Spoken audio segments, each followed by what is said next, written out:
பல்கலைக்கழகத்தில் PhD பட்டம் பெற்றவர்.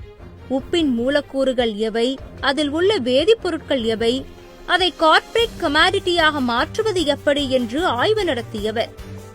மேலும் அவர் சிதம்பரம் அண்ணாமலை பல்கலைக்கழகத்தில் போஸ்ட் டாக்டரேட் படிப்பை முடித்தவர். இந்திய உணவின் உப்பின் பங்கு என்ன என்பது குறித்து ஆராய்ச்சியை தொடர்ந்தவர். சதி ஆலோசனை கூட்டத்தில் தொடர்ந்து அவர் எப்படி பேசினார் என்பதை நீங்கள் உணர்வதற்காகவே இந்த பதிவு. இந்தியர்கள் சாதாரணமாக நோய் வந்து பாயில் படுக்க மாட்டார்கள். காலம் காலமாக திணை, சாமை, வரகு, கேழ்வரகு, பனிவரகு, குதிரைவாலி போன்ற சிறு தானியங்களையும் கடலைக்காய், தேங்காய் போன்றவற்றையும் உண்டு நோய் எதிர்ப்பு சக்தி உடையவர்களாய் இருக்கின்றார்கள். வடிகஞ்சியும் பழைய சோறும் அவர்களுடைய உடல் நலத்தை காத்து நின்றன. அவ்வாறு இருந்தவர்களை சிறிது சிறிதாக விளம்பரங்கள் மூலமாகவும் பணத்திற்காக எதை வேண்டுமானாலும் செய்யும் விளம்பர நடிகர்களை கொண்டும் இப்போது அவர்களுடைய பாரம்பரிய உணவு கலாச்சாரத்தை மாற்றியமைத்து விட்டோம். கடலைக்காய், தேங்காய் ஆகியவற்றில் கொழுப்பு அதிகமாக உள்ளது என்று கூறி ஓர் புரளையை கிளப்பிவிட்டோம் என்று பேசினார். மேலும் பாரம்பரிய கடலை உருண்டைகளையும் பொறி உருண்டைகளும் இஞ்சி முரப்பாக்களும் காணாமல் போய்விட்டன. வெல்லப்பாகு கலந்து செய்யப்பட்ட புளிப்பு மிட்டாய்களும் ஆரஞ்சு மிட்டாய்களும் போன இடம் தெரியவில்லை. உப்பும் மசாலாவும் கொட்டி செய்யப்பட்ட நொறுக்கு தீனிகளை இந்த கால குழந்தைகள் விரும்பி தின்கின்றனர். ஓர் 5 ஆண்டு திட்டத்தை வகுத்துக் கொள்வோம். அதற்குள் இந்தியர்கள் 3/4 பேர்களை சிறுநீரக மற்றும் இதய நோயாளிகளாக மாற்றிவிடுவோம். அப்படி மாற்றுவதால் நமக்கென்ன நன்மை? ஒரு பண முதலை கேட்டது. ஊருக்கு ஊர் பல டயாலிசிஸ் சென்டர்களை வைத்து விடுவோம். இனி 10 வயது சிறுவர்கள் கூட காலையில் 1 மணி நேரம் டயாலிசிஸ் செய்து கொண்டுதான் பள்ளிக்கு செல்ல வேண்டும்.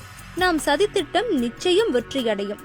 அது வெற்றியடைந்தால் இந்தியாவில் 20 வயதிற்கு மேற்பட்ட அனைவரும் இதய நோயாளிகளாகவே இருப்பர். அவர்கள் அனைவரும் இரத்த அழுத்த மாத்திரைகளை 3 வேளையும் உணவு மாதிரி உண்டே ஆக வேண்டும்.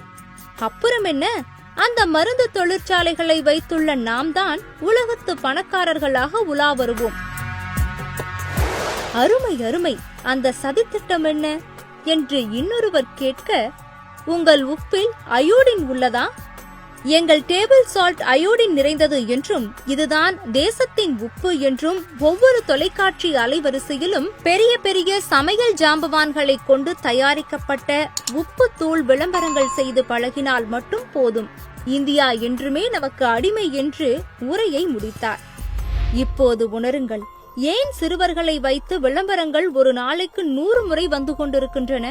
குழந்தைகள் அடம் பிடித்து ஆபத்தை விலை கொடுத்து வாங்கும் சூழலை உருவாக்கி உள்ளனர் என்பதை உணருங்கள். எந்த வீட்டிலும் இப்போது உப்பு ஜாடி இல்லை, உப்பு பானை இல்லை. உப்புத்தூள் பாக்கெட்டுகளில் அடைக்கப்பட்டு உபயோகத்திற்கு வந்துவிட்டன. கல்லுப்பின் பயன்பாடு அறவே நின்றுவிட்டது. சரியாக 5 ஆண்டுகளில் அவர்களுடைய சதித்திட்டம் இந்தியாவில் வெற்றியடைந்து விட்டது. பெரிய நகரங்களில் விண்ணை தொடும் கார்ப்பரேட் மருத்துவமனைகள் பெருகிவிட்டன. இந்த ஆட்கொல்லி அயோடின் உப்புக்கு எதிராக குரல் கொடுக்க ஒரு 100 இளைஞர்கள் சென்னை செயின்ட் ஜார்ஜ் கோட்டைக்கு முன் திரண்டார்கள். மெகாபோனை தன் வாயின் முன் பிடித்துக் கொண்டு வேகாத வெயிலில் நின்றபடி ஓர் இளைஞன் உரத்த குரலில் பேசினார்.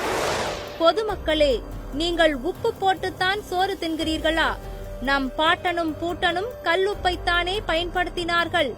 பிரஸ் சயனட் என்னும் மெல்ல கொள்ளும் நச்சு பொருள் உப்புத்தூளில் கலந்து விற்கப்படுவது உங்களுக்கு தெரியுமா? ஒரு குண்டூசி முனையளவு சயனட் வயிற்றுக்குள் இல்லை வாயுக்குள் போனாலே அடுத்த நொடியில் இறக்க நேரிடும் என்பது உங்களுக்கு தெரியுமா?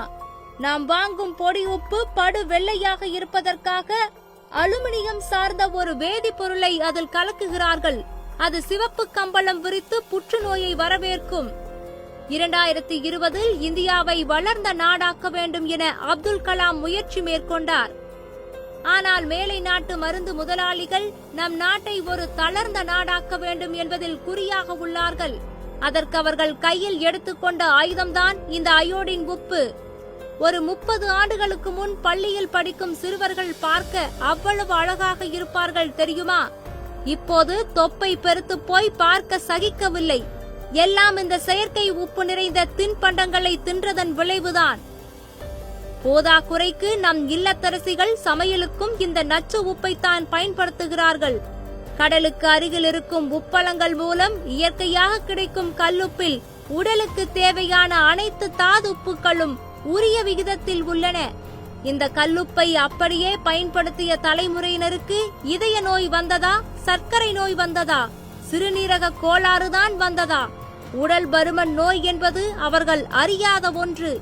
போதிய விழிப்புணர்வு இல்லாததால் பணக்கார நோய்களை ஏழைகளும் நடுத்தட்டு மக்களும் விலை கொடுத்து வாங்குகிறார்கள்.